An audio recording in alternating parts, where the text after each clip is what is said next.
Hi, folks. It's Laura from Laura That Weather Career Coaching. I know you may not recognize me without my glasses. I am new to this whole video making thing, and the light in here today is just reflecting big time off my glasses, and there's no way around it because I don't have cool, awesome, good lights yet. So it's still me, just without glasses. Hope you recognize me. Today, I'm going to share with you the 10 obstacles to career clarity. This is post video editor Laura popping in to provide a little bit more context for this list. I felt as I was watching it that it was kind of a bummer. I basically just said, here's all the obstacles to getting career clarity. Bye. What I wanted to say is that being able to identify what is holding you back or what your own obstacles are is the first step to being able to make progress toward finding career clarity and figuring out what you really want to do. Also, I wanted to say that there are tools and strategies for addressing all of these obstacles, and so it's not something that you're stuck with. You should feel empowered once you can identify what your obstacles are to start moving forward. Okay, so with all that in mind, here we go. Number 1, no time to think. In our world, we are go, go, go, go, go, and we rarely take any time to stop and reflect on how things are going in our lives. And the same is true for our career. It's really important that we have that time because otherwise the new thoughts and insights don't have anywhere to land. Okay, number 2, underdeveloped career self-awareness. I'm sure that you know yourself really well, inside and out. But when was the last time that you did some serious reflection about who you are in relationship to your career? What are your greatest strengths in the workplace? What have you really liked and disliked in all of your positions? What role does personality play in your job satisfaction? This is all critical information for figuring out what kind of a job is going to be a good fit for you. Number 3, strong influences from others. There are no doubt people in your life who have strong opinions about what you should do for your career, and their opinions might differ quite a bit from yours. However, the influences that they have might sometimes make it hard to distinguish between what you want and what they want for you, and this can be incredibly confusing. Number 4, limited exposure to potential careers.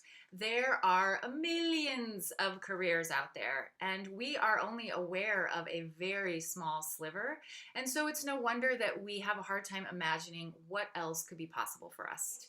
Number 5, the repetitive swirl of career thoughts in our heads. Okay, to talk about this one, I'm just going to give you a quick example and see if this feels familiar to you. Okay, Laura, I really want to be a career coach, but I don't know how much money I make being a career coach. I have the girls I need to be thinking about, my family, but I think that I would do really well at it. Do I have the strengths that I need to do that? I don't know. Maybe I should talk to my mom. Oh, what is she going to think? Pause. Okay. Does this sound familiar at all? It's just a constant swirl in there, folks, and it makes it really tough to parse out the parts that are important. Number 6, the KIBOSH our brains put on making change. And side note, I learned how to spell KIBOSH for this video, and now I'm wondering if I'm actually pronouncing it right. I think it's spelled kibosh, as you can see on the screen, but I pronounce it KIBOSH. Who knows? If you have a feeling about that, you can write it in the comments below. But anyway, the kibosh our brains put on making change. Anytime we consider any kind of change, our brains are like, whoa, whoa, whoa, whoa, whoa, whoa. That is scary. That is unfamiliar. That is uncharted territory. Stop, step back, and let's do something comfortable. Number 7, a narrow definition of the role work can play in our lives. You might assume that a career is Monday through Friday, 9 to 5, or that a career is all-consuming, or a career is something that you have to be passionate about. But there are alternatives to all of those things, and we just need to have the imagination to consider those alternatives or to consider completely different experiences of career and work in our lives. Number 8, a desire for 100% certainty.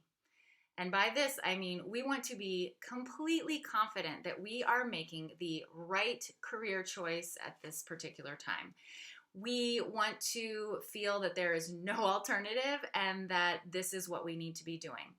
And there just isn't always 100% clarity. In fact, I hate to break it to you, but there is never 100% clarity until you actually are doing something and getting that experience. Number 9, a tendency to think too much and do too little.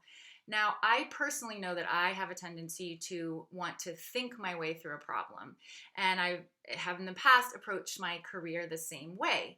I believe that the harder I think, the more likely I am to figure out my career. But we really have to try things out or experiment to gather new information to give us traction with our thinking. Number 10, the belief that we should figure it all out by ourselves. Getting career clarity is not an individual journey. We need other people in our process. They're the ones who give us new insight and new perspective on the same thoughts that have been swirly whirling in our head. And if we don't get outside perspective, we're just going to keep spinning our wheels. So whether it's a career coach like me or a friend, your mom, your brother, a mentor, somebody who you can loop into this process with you, or multiple people, a whole team of people to be a part of this process as you figure things out. All right, do any of these obstacles resonate with you? Am I missing something that's been an obstacle for you but that I didn't mention? I would love to hear from you in the comments below. Share a little bit about your own obstacles or one in particular that resonated with you. If you're ready to talk with me and think you might want to start working with me, you can contact me for a free 30-minute introductory call on my website. And if you're not quite ready to talk, but you're starting to think about what it would be like to work with a career coach, or just want my nuggets of knowledge, then I would recommend joining my mailing list.